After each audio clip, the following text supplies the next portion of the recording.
Hey, it's Scott. Whether you're a first-time manager or a long-time leader of people, there are certain tips and pieces of advice and guidance that you need along the way that, well, let's face it, you don't always get. A lot of times people get promoted into their first managerial role, and there's not much of a training program. They're just expected to function as a good manager because they've been a good individual performer. And when I came across Jim Edwards' book, Say Thank You for Everything, and we're going to have a lovely discussion about this book with Jim in just a minute, I realized that this could actually act as a handbook for people at all stages of their professional development. And one of the things that intrigued me about it is some of the simple things that Jim points out in the book. Like repetition when it comes to communication. We need to hear and see things over and over again for the message to stick. In fact, it's the most recent entry in the Timeless and Timely newsletter, where I wrote about leaders and translation. Part of the role of a leader, and again, it doesn't matter what level you are at within the organization, but part of the role of the leader, and a big part of it, is translating the vision into action. And you do that with repetition, with communication. We also talk with Jim about the rule of 5 and the M&M story, which is a fascinating one. And the thing with this book is, I know you're strapped for time. We all are these days, right? And every chapter has a 10-second cheat sheet. So if you don't feel like going through all of the anecdotes that support Jim's stories, you can skip to the back of each chapter and get it summed up in a quick cheat sheet. And I think that's valuable for everyone.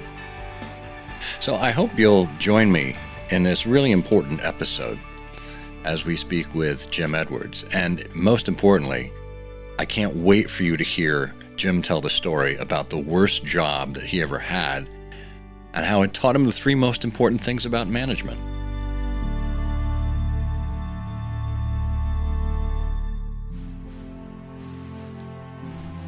Have you ever admired a leader and wondered just what it is that makes her who she is? How he came to embrace the things that advanced him? Welcome to Timeless Leadership, where we look at the principles that define success. This is a show for leaders at all stages of their careers who aspire to understand what it truly means to be a leader. And who is a leader? Dolly Parton said, "If your actions inspire others to dream more, learn more, do more, and become more, you are a leader."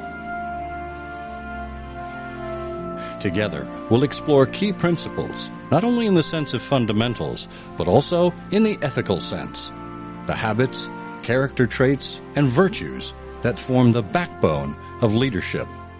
Principles that are just as relevant and essential in the 21st century as they were in the first century. This is Timeless Leadership. Hi, and welcome to Timeless Leadership, where we explore the principles and virtues that accompany successful and admirable leaders. I'm your host, Scott Monty.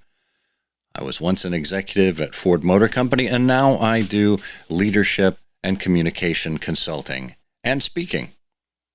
So I hope you listen to this show on whatever platform you get your podcast. Just make sure you're following along. And of course, subscribe to the Timeless and Timely newsletter if you don't already. There's lots of stuff that pops up there every week that's, well, a little different than what you might get from other leadership newsletters. So I hope you'll take the time to check it out. Jim Edwards is the former editor-in-chief of Insider's news division and was the founding editor of Business Insider UK. He's also been a managing editor at Adweek and a Knight Bagehot Fellow at the Columbia Business School. His work has appeared in Slate, Salon, The Independent, The Nation, and on AOL and MTV.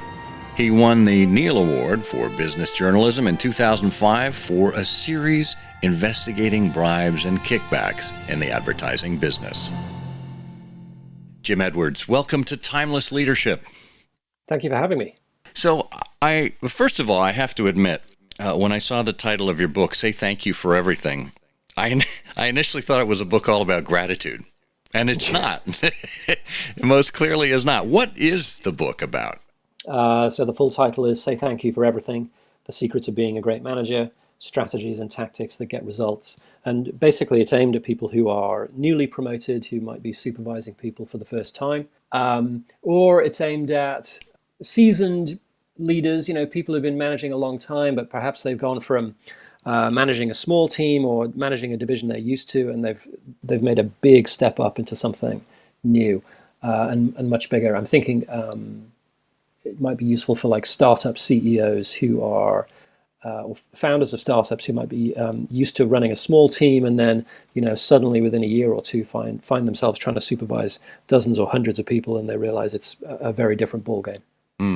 And that's interesting, because anytime we're in a new situation, whether it is leading a new company, starting a new entity, we tend to feel like there are very few people to talk to. It's unique to us, therefore it must be unique. And yet, I think what you've done here is found kind of common threads that we all go through at any point in our career. And these are, nuggets that you've managed to pull out that are seemingly universal. So how did you first come to this collective wisdom that you put together? There were a couple of incidents that happened to me personally that made me realize, if I wrote all of this down, maybe it would be useful. The first was around the title. I had just joined Insider over 10 years ago, and I was supervising only two people. So it was a little team, and we were all at the same desk, same table. So there was very little management involved. But we were working on this project that had required us to stay late on a Friday. So it was late at night. Almost everyone else had left the office, and a colleague of mine, Laura, it was about 7 or 8 o'clock at night. She finished her work or her piece of the project, got up to leave, and as she was heading to the door, I said, "Oh, one more thing." And she turned around and looked daggers at me, thinking that she thought she'd made her escape, and I was dragging her back for more work late on a Friday. And I said, "Thank you for all the work you did this week. It was I really appreciate it. It was really noticeable, and we worked really hard, but I think it's going to be worth it. I just wanted to make sure that you realize." That I noticed the effort you put in, and I appreciate the fact that I made you stay late, that kind of thing. And her face brightened up immediately, and she said that you're welcome or whatever, and just left, obviously in a much better mood. And there was a guy sitting across from me in a different team, and he was staring at me. His name was Ellis, and I said, "What's your problem, Ellis?" And he said, "I don't think I've ever seen anyone here say thank you before."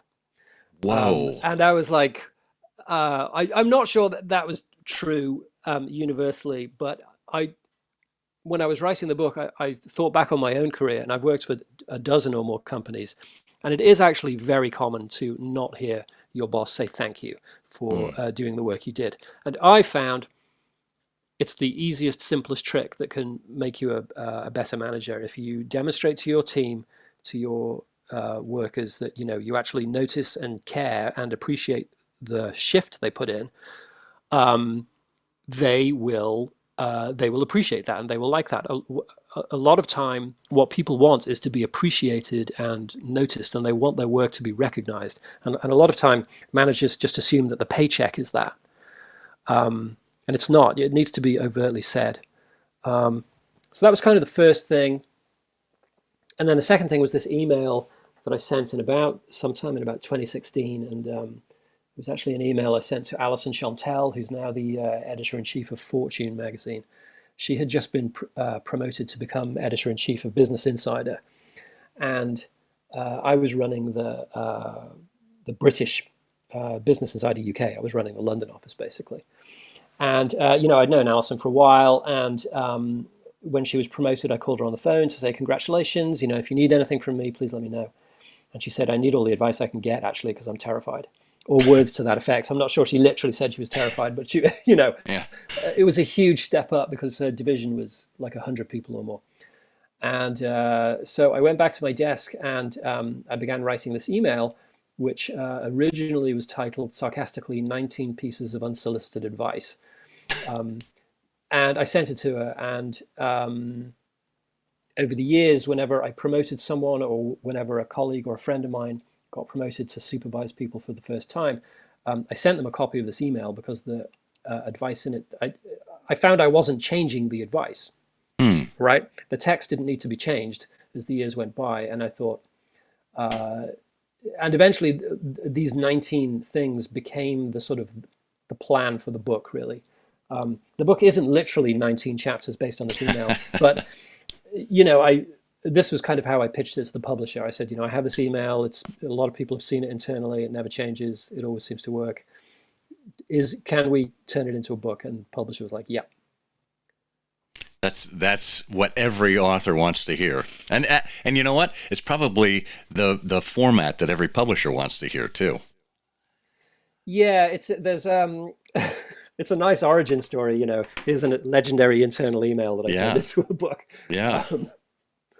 But yeah, I mean, a lot of the chapters are based on stuff that is literally. I mean, I'm looking at the email now, and it's a lot of the chapters are based literally on this list that I sent Alison several years ago. That's amazing. Well, we here at Timeless Leadership champion that kind of thing, so I'm glad you did it.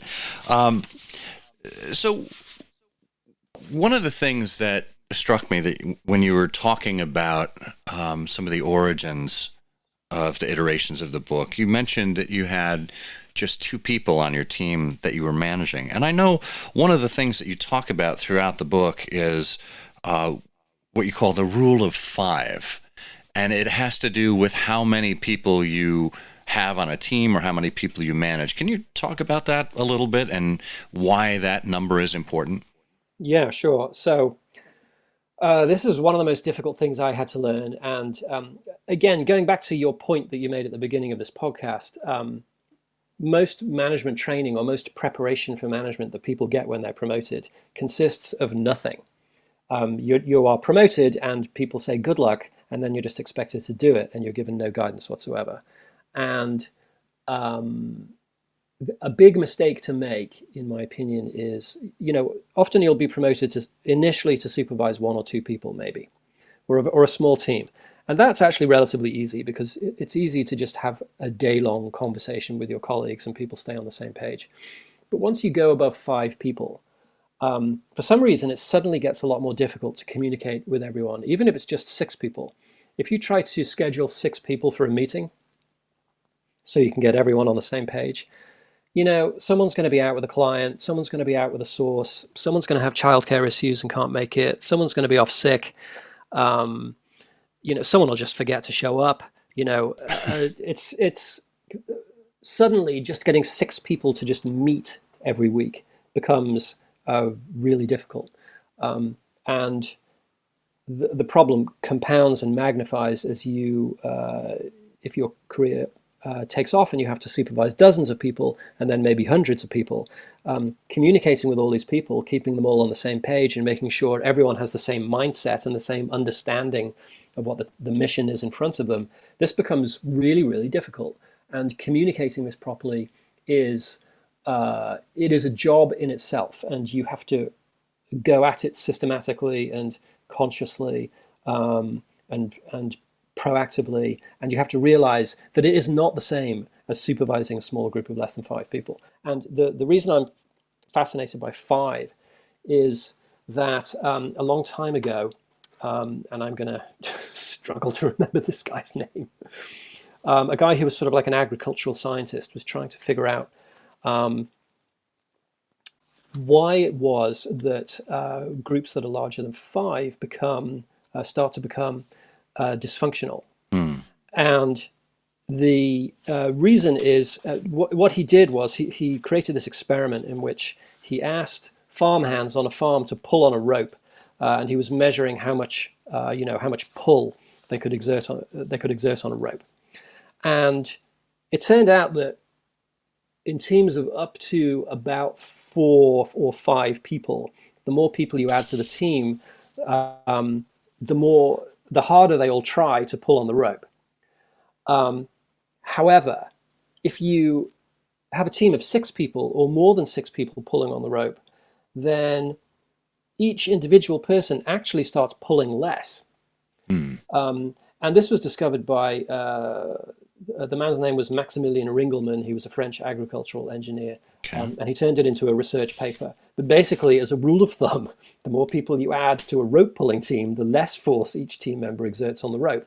And Ringelmann's theory was that what is actually happening here is not that people are becoming lazier and putting in more effort because there's more people around them, but it's just that the size of the group becomes socially distracting, and the interpersonal communication between the rope pullers becomes more complicated, and this just sort of distracts everybody physically, which reduces the team's total effectiveness. And a couple of other people, Ivan D. Steiner, who was a psychologist at UMass, and Richard Hackman, who was a psychology professor at Harvard, they both sort of had this notion that you should never have a team larger than 5. Hackman, I think, banned his students from organizing study groups that had 6 people or more.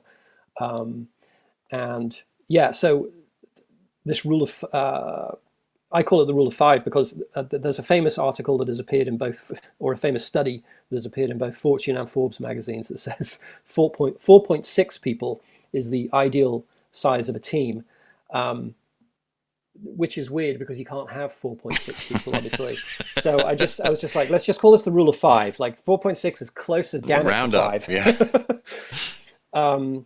And in my personal career, I have seen teams, and I've had friends reflect this back at me, where if your team becomes successful and you hire more people, if you've got 5 people or fewer, for some reason, it's easy to manage them. It's like being at a dinner party where everyone can hear everyone else talking. But if you've suddenly got a team of 8, if you've ever been at a dinner party for 8 people, you'll know that people at one end of the table have a completely different experience of the evening compared to people at the other end of the table because they can't hear each other. And they literally can't hear each other, or they're having their own separate conversations. Managing a dinner party for 8 is a completely different task for a host than managing a meal for 5 people or fewer. So that was one of the concepts I wanted to get in there, because I personally experienced that. And no one told me that.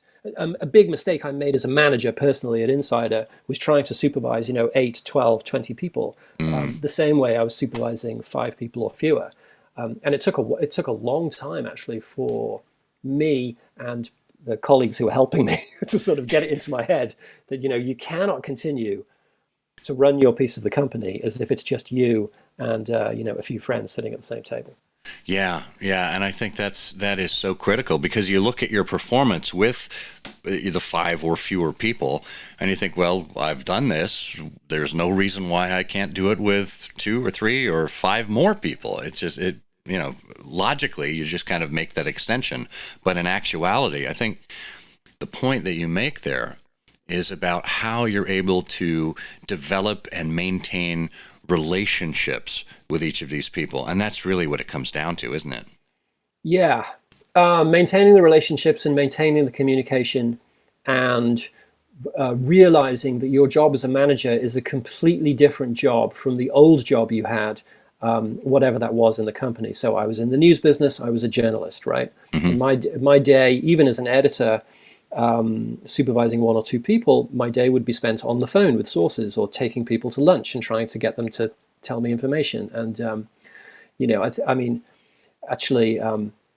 Scott, I have a memory that I tried to interview you once, I would go to conferences to see you speak, that kind of thing.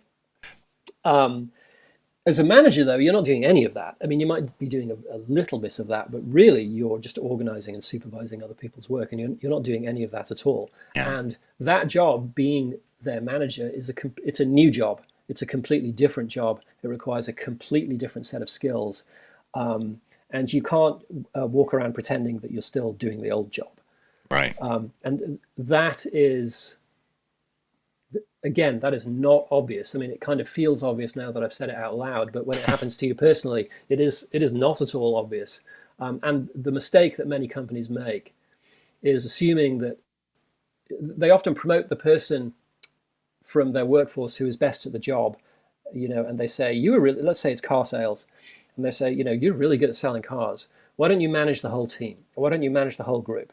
Right. And we'll just leverage your skills, and you can delegate downwards, and maybe everyone else will somehow be able to perform like you because you'll be telling them how to sell cars. And managing a large team of car salespeople is completely different from selling cars on the forecourt of a lot, right? And I think the best way to think about this is, my favorite football team is Liverpool FC, obviously the soccer team in the Premier League. And they have this striker called Mohamed Salah, who's like the top scorer of goals in the English Premier League. If Liverpool was an ordinary company, what would happen is that the CEO of Liverpool would go to Mo Salah and say, you know what, you're the top scorer of goals in the whole league. You're fantastic. How about we put you in charge of the whole of Liverpool FC? And, maybe everybody else in the stadium can benefit from your advice and leverage your skills, and we'll just get an average increase in everybody's performance because of that. Of course, that is ridiculous, right? You absolutely do not want to take Mo Salah off the field. In fact, what you want are specialists who are good at managing a stadium and who are good at managing a whole team. But in business, and certainly in the media, you take your best reporter and you make her an editor. And in sales, I'm guessing it's very, very similar. You take your best salesperson and you make them head of sales, and now they're managing people and not really selling things. Yeah, when you put it like that, it does sound blatantly obvious how ridiculous that is, but yet we still do it. And it's one of those vexing things in management that I still don't understand, how it's always the top individual performer who simply gets promoted into management, rather than looking across your team and saying, well, who's the best collaborator? Who's the best communicator on our team? That's the type of person we want to promote into a leadership role. Yeah, very often that is true. I mean, I'm oversimplifying this a little bit, obviously. Yeah. You do want people in management who have worked on the shop floor, who have been on the front line,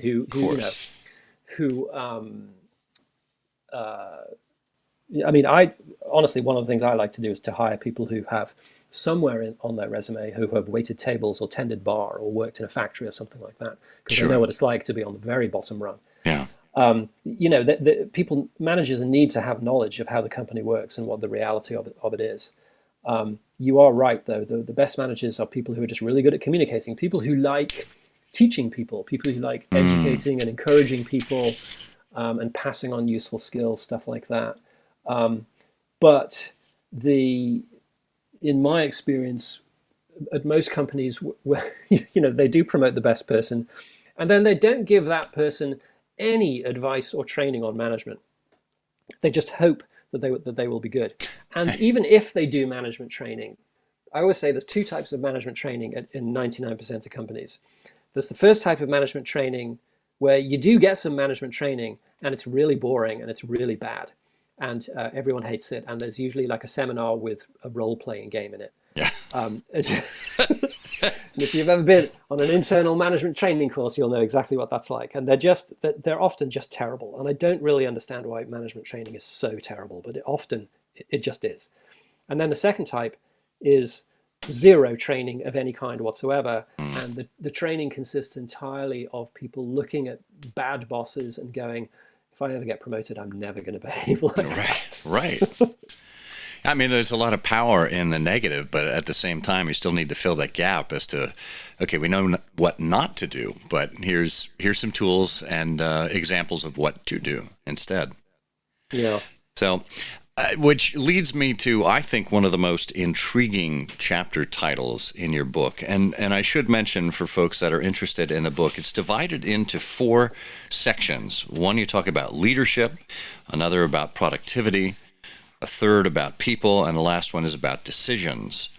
And the lead chapter in section 4 It's titled "The Worst Job I Ever Had Taught Me the Three Most Important Things to Know About Management."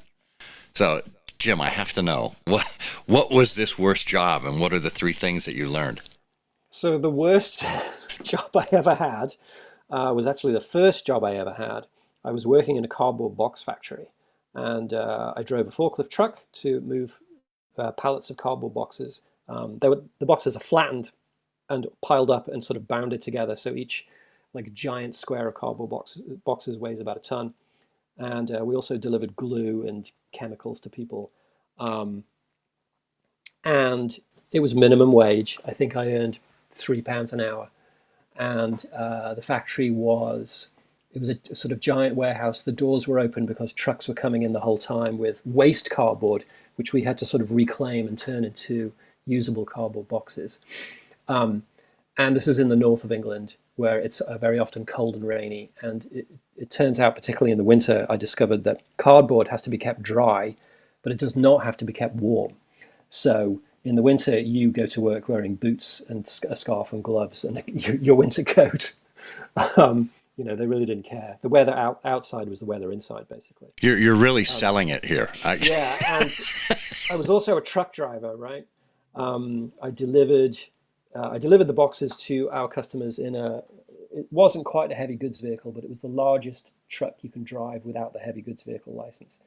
And I was a really terrible truck driver. I damaged that truck nearly every time I took it out. And it was it was a very small number of people working in the warehouse, and we were all there because basically we were desperate. I was basically unemployed, and it was the only job I could get at the time. And I remember a lot of the other people I was working with. I didn't remember this at the time. I didn't sort of strike me at the time, but looking back, I realized that this is what was happening. That the work was so terrible and the pay was so terrible. The people at the box factory were only there because they had no other choices. And I remember one guy, his name was Paul. He was actually really nice, but he was there because he'd been in prison, and he couldn't work anywhere else. It was that kind of factory. And the guy who ran it was just one of the worst managers I've ever encountered. And he made nothing of the place. And it was literally just, show up, do your shift, take your pay packet and go home. It was meaningless, soul destroying work. And it just represented basically everything that is bad about work. So that's what my first job was like. My goodness. And it ended up with you covered in glue at one point, being hosed down, which was... Yeah. I can tell the glue story if you like. That's okay. Let's just leave that to people's imagination. Given all of the setup there, you can kind of see where that was going. But talk a little bit about the three most important things in management as you connect with in this particular chapter. Okay, so in my career, I have found that basically managers have to make three different types of decisions, and that all of management can be divided into these three themes, and basically they are decision types, because as a manager, at base, your job is to make decisions for people. And they are, the names of the three categories are decisions of principle, decisions of strategy, and decisions of tactics.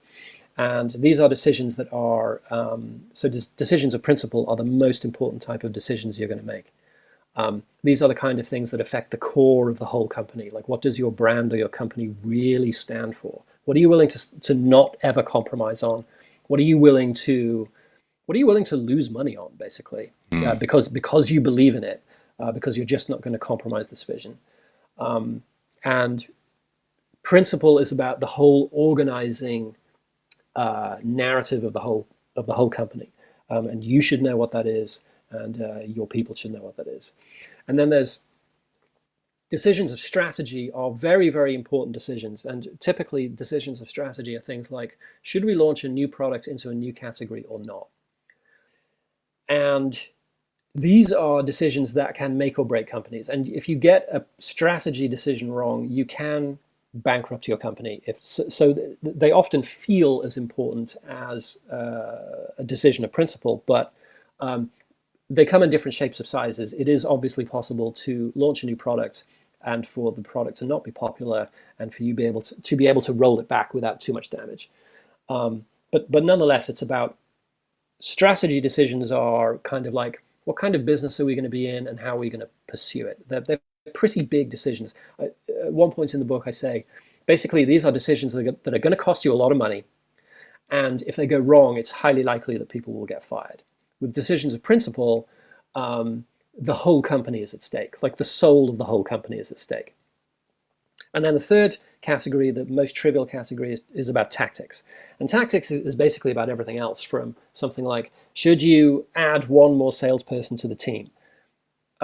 This is a good example because if you already have a team of salespeople and they're already selling, you can make a judgment or an assessment yourself whether adding one person would improve that performance or not. You're not getting into a new type of business. You're just finding a way to improve an existing piece of business. Or something even more trivial like should you expand the parking lot outside the company headquarters? Or an example I give in the book is about there's a tactic I used for starting meetings on time, which is the meeting starts on time even if people are late. And it's okay to be late, but the meeting is not going to start again because you're late. You just have to. It just starts on time, right?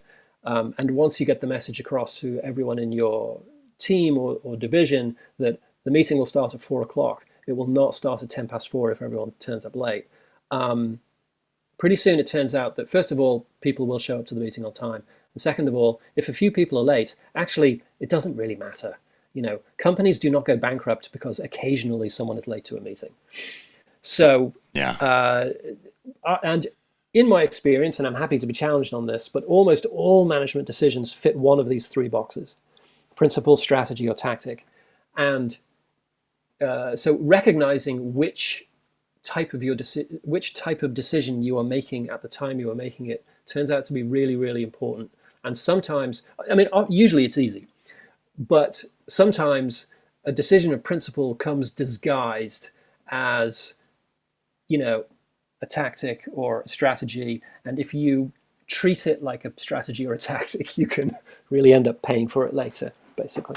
Yeah. As an example of one business decision, a tactic that has been in the news over the last week or two is Goldman Sachs deciding to no longer offer free coffee.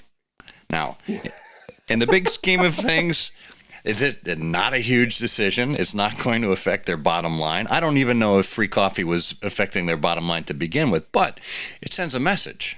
And whatever that message is that they wish to convey, it is different than what it used to be.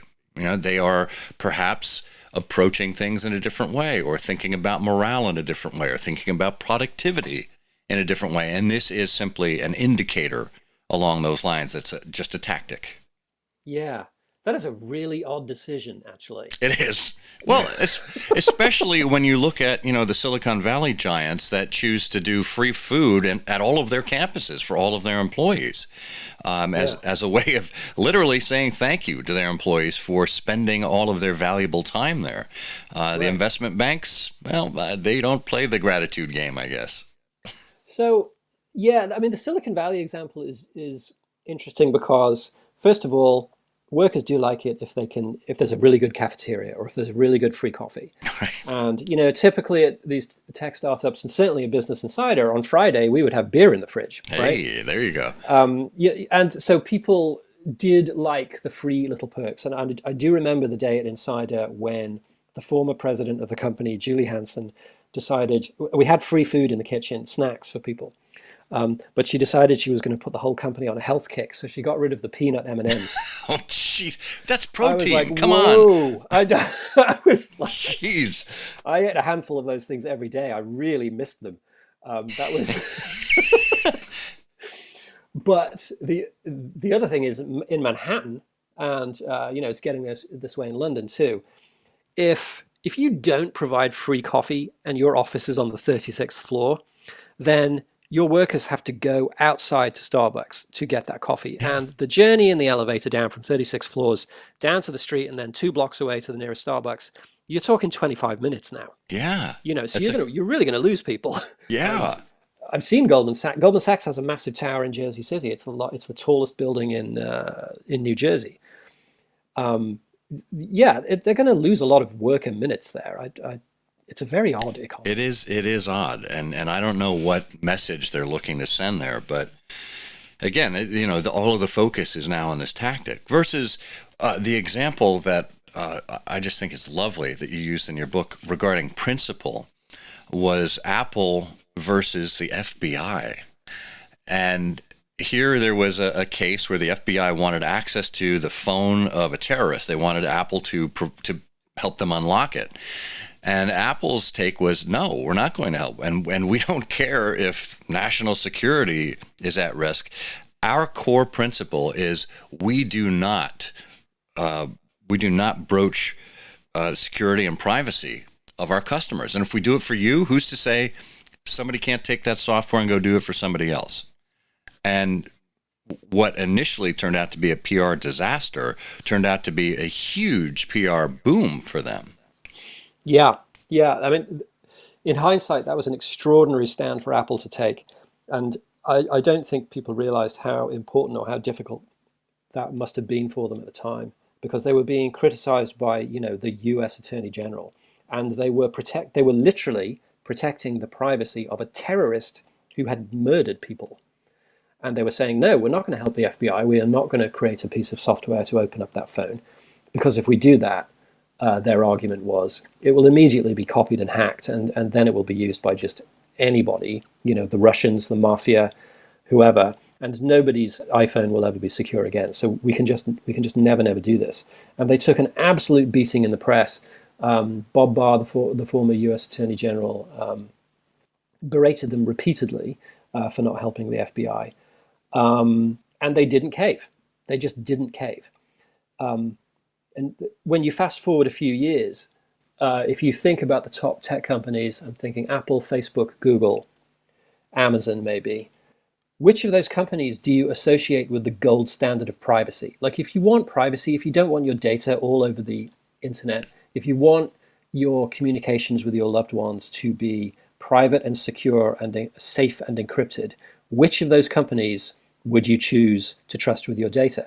The answer is Apple. Yeah. And it's because they've really thought about it and they staked the entire reputation of the company on it.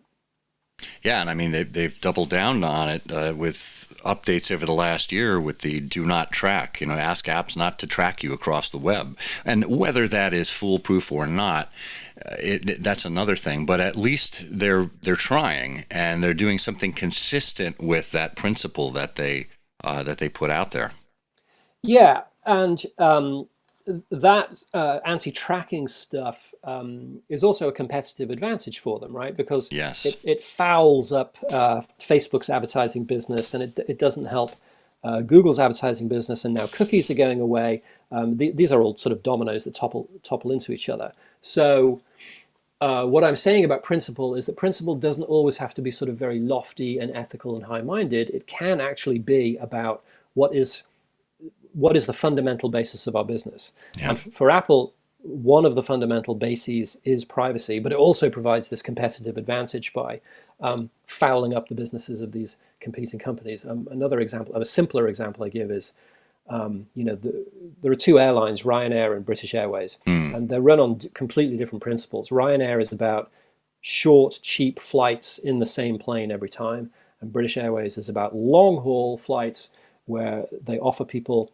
expensive business class and luxuries, and they're also flying many different types of planes for many different types of routes.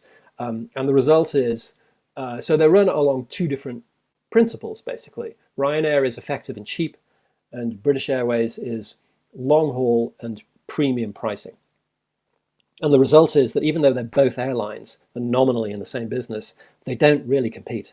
Right. They barely compete at all. It's quite rare to find Ryanair and BA offering competing tickets on the same route, or relatively rare as a percentage of their entire business.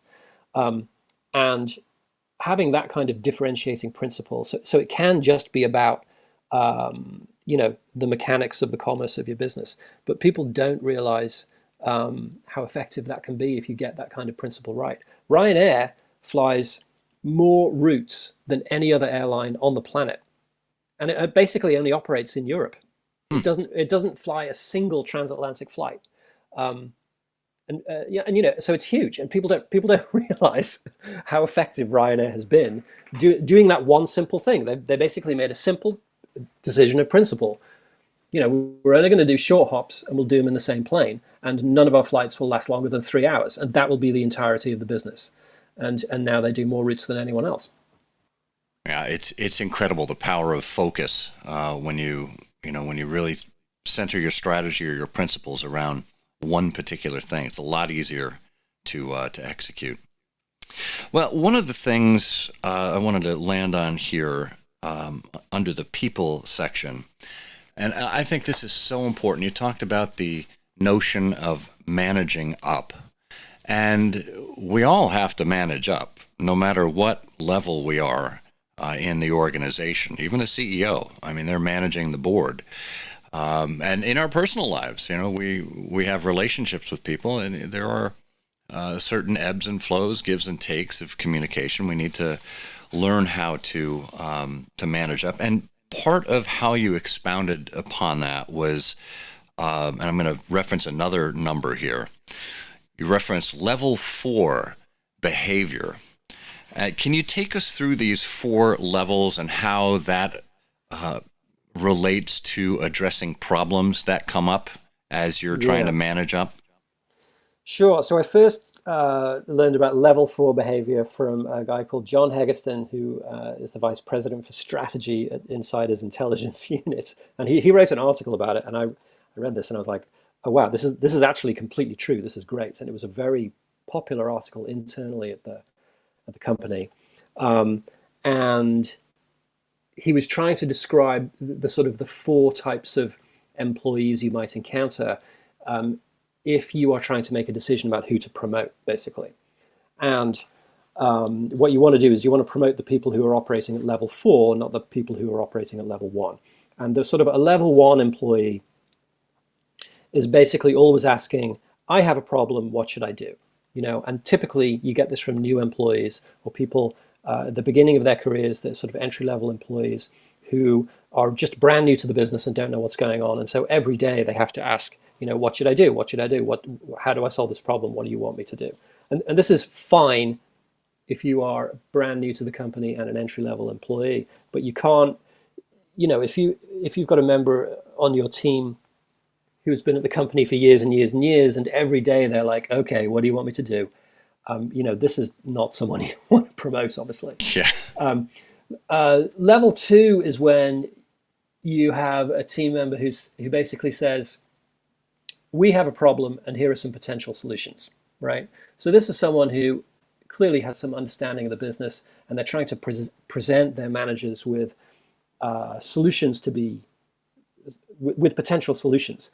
So they're thinking ahead, right? And they're thinking a little bit like their managers, and they're trying to help their managers make a decision so that they can get this problem solved as quickly as possible. So level 2 is pretty good.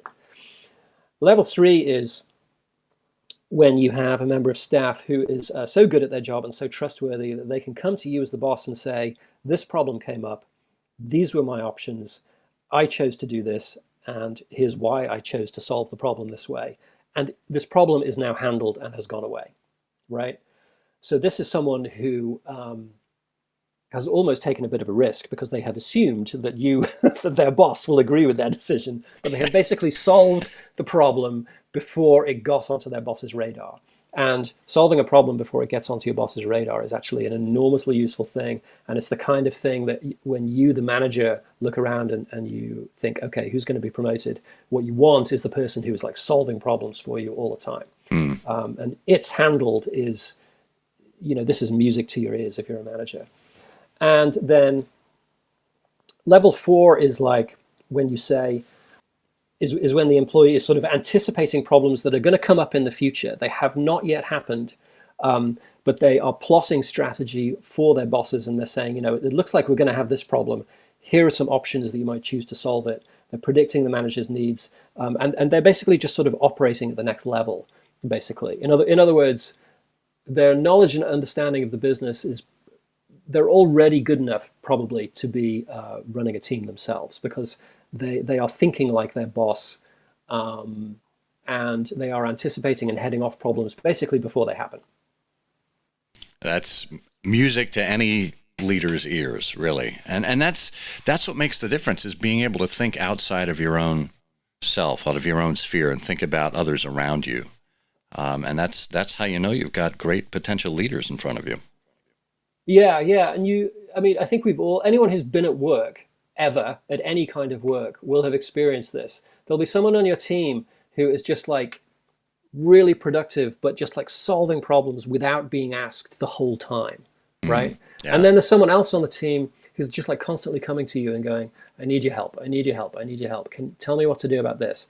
And in the worst case scenario, and I've experienced this a few times, sometimes you'll have people on your team where they are sort of so incompetent and so bad at their job and they need so much help that actually they're creating work. They're Yeah. creating more work for other people than they are solving. And when you finally get rid of them, even though you're a person down on your team, for some reason it gets easier to run the business. I mean, that's the real test of a bad employee. Yeah. That's a good point. That's a good point. I mean, it affects morale, it affects productivity, lots of different things there. Yeah. Uh, The well, morale the morale thing is interesting because often it's very difficult for you as the manager, it's often very difficult to fire someone because it's uh, no, obviously no one likes being fired, but there's a sort of a cliche or a stereotype around bosses that people love to say, "Ah, I hate you, you're fired, get out." This sort of Donald Trump thing, you're fired. Um, the reality is that generally people hate getting rid of members of staff. It's often a long and difficult process, and it's very fraught emotionally and tense. It's really stressful, even for the bosses and the management who have to do it. And it's more common in my experience for people to let the bad employee sit there and like drag it out yeah. over days and weeks and months. The decision is inevitable. Everyone knows it's going to happen at some time, but it just takes so long. And what is happening while that is dragging out is that this person is bringing down the morale of everyone else on the team. That's right. And everyone knows, and it's unfair, right? Because you, the boss, are being unfair because this person is not doing the work. This person is showing up late. This person is screwing things up for everyone else. They are creating work for everyone else. Everyone else on the team knows this. You, as the boss, are not being fair to the other members of the team because you are letting this idiot get away with it, right? Right. And you can really kill morale like that. Yeah. And really, you think you're saving yourself or saving the individual who's underperforming the angst of going through this, when in fact the most humane and empathetic thing you could do for the entire team is to have that hard conversation and separate that person and move on. Yeah, and so I want to be very clear about this. I'm not one of these people who's ever going to say firing people is great, and when you are fired, it's the best thing that ever happened to you. That's not true. But I have been fired at least twice in my life. It was not the best thing that ever happened to me, but what it definitely did do was it got me out of a situation where I clearly either wasn't succeeding or the company wasn't succeeding. And it forced me into something new and different and better. Yeah. And there is absolutely no point in if you are the failing person, there is no point in staying at your job where you are failing every day. Your colleagues can see you failing. Your customers can see you failing. Your managers can see you failing. Why do you want to stay at this job where you are plainly failing? This cannot be good for you. If you are not willing to quit, then don't be surprised if you get fired. But also, you being let go, it will ultimately be good for you. Like it will force you to find something else to do where you will be successful, where you will be better, where you will, want to show up to work on time, and where you will want to work a little bit harder and get more creative satisfaction out of what you do. Yeah. It is a fact of life, and I think people are afraid to say it because you don't want to sound like, oh, firing people is great, everyone should be fired. Yeah. It's, I mean, Yeah. it's firing people is bad, and it's financially and emotionally, it takes a real toll on people. Yeah. But yeah, I mean, if you're failing at work, not being fired is not good for you. Right. Right. Well, your initial email of these 19 unsolicited bits of advice, you've expanded upon that to create this entire book.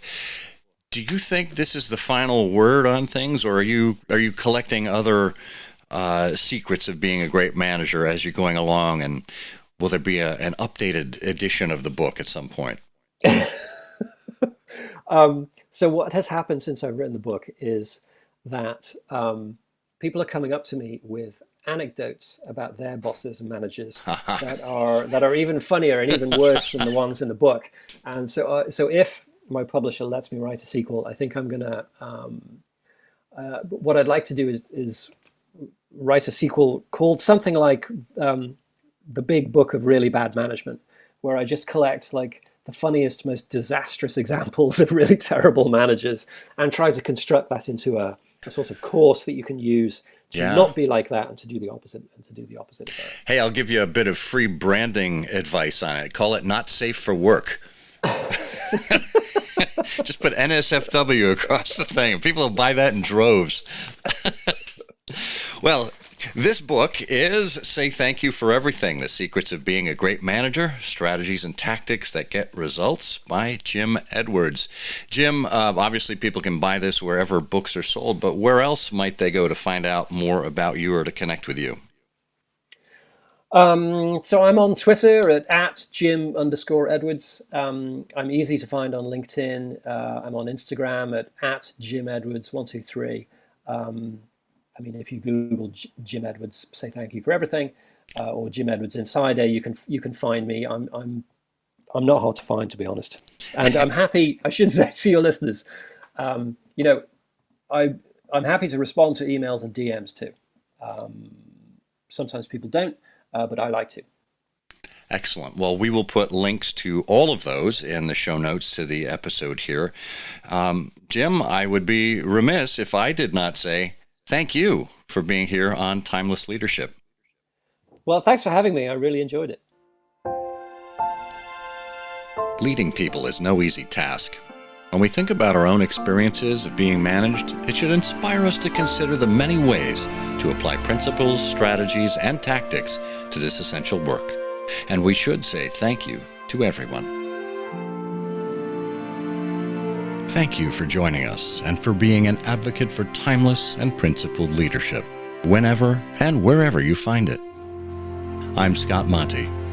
Until next time, may you dream more, learn more, do more, and become more. For you are a leader.